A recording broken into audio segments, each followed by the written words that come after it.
আমার গায়ে যদি হাত উঠে আমি এক হাত হলে এক গালে আমি মেনে নিব, কিন্তু পরে দুই হাত আমি গলা টিপে ধরবো, এটা মনে রাখতে হবে। এবং সরকার হয়তো মনে করে এখানে আমাদেরকে বলে পুরো বাংলাদেশে তো 17 কোটি বাঙালি আছে, এখানে 5-6 লক্ষ বাঙালি মারা গেলেও বা কি না গেলেও কি, কিন্তু এখন যে প্রজন্ম তাদেরকে সেটা বোঝানো যাবে না, তারা অস্ত্র হাতে নিতে বাধ্য হবে। আর হিংসা দিয়ে কখনো শান্তি আন্দোলন করা যায় না। এদের আমার বন্ধুদের মধ্যে আমি বলতে চাই হয়তো ওদের মধ্যে হয়তো এরকম হিংসার মনোবৃত্তি নাই, কিন্তু আমার কোন পাহাড়ি বন্ধুদের মধ্যে এত বেশি হিংসা, আমাদেরকে বলে সেট খাবা, খালা খাবা, ওই আর্মিদেরকে বলে সিদরে কি বিশ্রী নোংরা বাটা সেটেলার।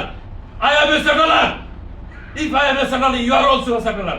তুমি কোথা থেকে আসছো? ত্রিপুরা থেকে আসছো, মিজোরাম থেকে আসছো, আসাম থেকে আসছো, আমি তো কোথা থেকে আসছো? আমি এখানকার লোক।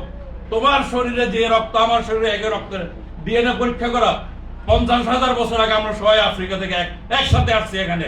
আমাদের পূর্বপুরুষরা যারা পাহাড়ে গিয়েছে তারা পাহাড়ি রয়েছে, যারা সমতলে রয়ে গেছে তারা আমার মতো কালো চামড়া না গুচা হয়ে গেছে। এই হলো পার্থক্য তাদের সাথে আমার। কিন্তু এত বেশি হিংসা আমাদের উপর, আমাদের মধ্যে। একটা পাহাড়ি মেয়ে একটা বাঙালি ছেলের সাথে যদি ঘুরে, পরের দিন ওই মেয়েটার পরিবারকে অত্যাচার করে, নিগৃহীত করে। আমি তো বনরূপা বাজার প্রতিদিন থাকি, কত বাঙালি মেয়ে পাহাড়ি ছেলের সাথে প্রেম করতেছে, ঘুরতেছে, আমরা দেখি না? আমার তো খারাপ লাগে না। কেন আপনাদের খারাপ লাগবে?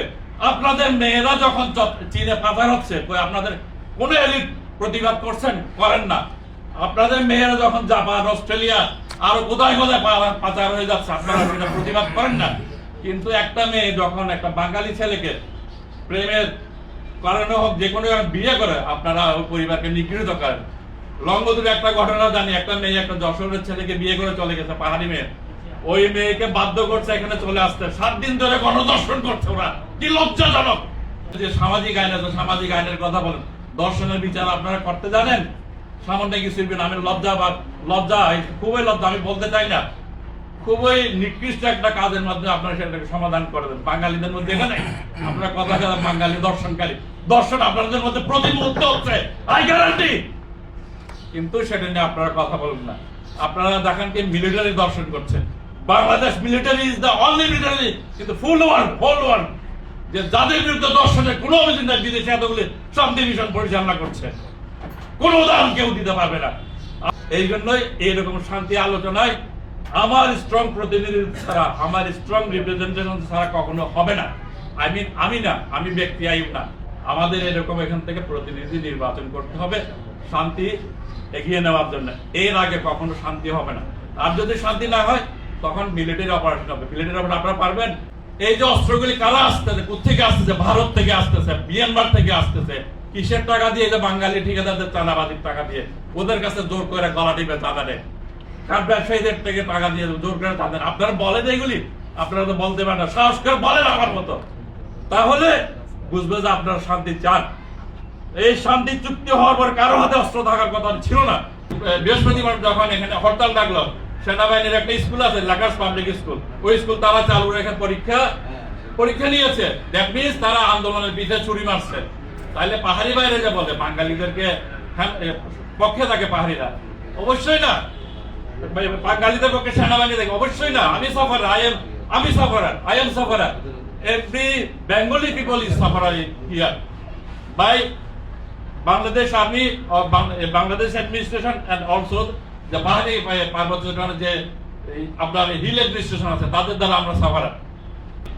গ্রামের মধ্যে থাকে ও বাঙালির চেয়ে বেশি এই শান্তি বাহিনী, তারপর কুকিজিন আর্মি আরো কি আছে, এদের দ্বারা আরো বেশি ওরা ক্ষতিগ্রস্ত। এমনও শুনেছি আমি, কোন বাসায় যদি একটা সুন্দরী মেয়ে থাকে, ওখানে গরু ছাগলের জন্য যেমন ট্যাক্স দিতে হয়, ওই সুন্দরী মেয়ের জন্য পাহাড়ি সন্ত্রাসীদেরকে ট্যাক্স দিতে হয়।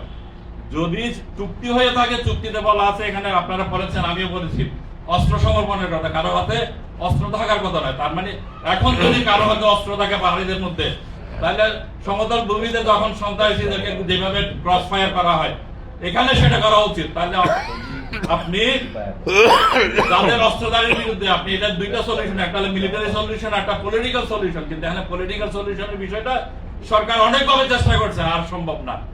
একটাই আছে মিলিটারি সলিউশন, এবং সেই ক্ষেত্রে বাঙালিরা যে ডিপ্রাইভড হচ্ছে, পাহাড়িরা এক সময় ডিপ্রাইভড হয়েছে, মনে করছে তারা অস্ত্র নিয়েছে, বাঙালিদের বাকি আছে অস্ত্র হাতে তুলে নেওয়া। ঠিক আছে? কারণ সেনাবাহিনী আমাকে সাপোর্ট করছে না, আমি যতটুকু দেখতেছি। ওই যে মিলন বড়ুয়া আন্দোলন করতেছে এখানে, জাহাঙ্গীর আলম মুন্ডা এক সময় রাঙ্গামাটি থেকে পালাই দিতে হয়েছে ওদের ভয়ে, কারণ 92 সালে যে মারামারি হয়েছে ওকে দায়ী করা হয়েছে, 20 জন তালিকা দিয়েছে, নাম লিস্ট করে দিয়েছে। এই যে গতকাল যে আন্দোলন হলো পরশুদিন, ওখানে একটা পাহাড়ি পুলিশ সদস্য মেয়ে, সে চট্টগ্রাম থেকে আসছে সিভিল ড্রেসে। তুমি বাবা জানো, তুমি তো পুলিশ, এখানে সেনাবাহিনীর লোকজন আছে, তুমি তো গোয়েন্দা সংস্থার লোকজন নয়, তুমি ডাক নিয়ে আসছো। তুমি এখানে যারা আন্দোলনরত তাদের সুন্দরভাবে কথা বলা, আমি পুলিশের লোক, আমি ডাক নিয়ে যাচ্ছি। তুমি যদি পুলিশের লোক হইতো তাহলে সিভিল ড্রেস নাই, শুধু পুলিশের ড্রেস দেয়, তোমাকে পাবলিককে হেনস্থা করতো না। তুমি ওখানে উদ্যোগ আচরণ করে তুমি তাকে মারতে চাচ্ছ। চাকমা সার্কেল চিফ বা রাজা যাকে বলা হয় দেবাশিস বাবুর কাছ থেকে, এটা ভুক্তভোগী সকলেই জানেন।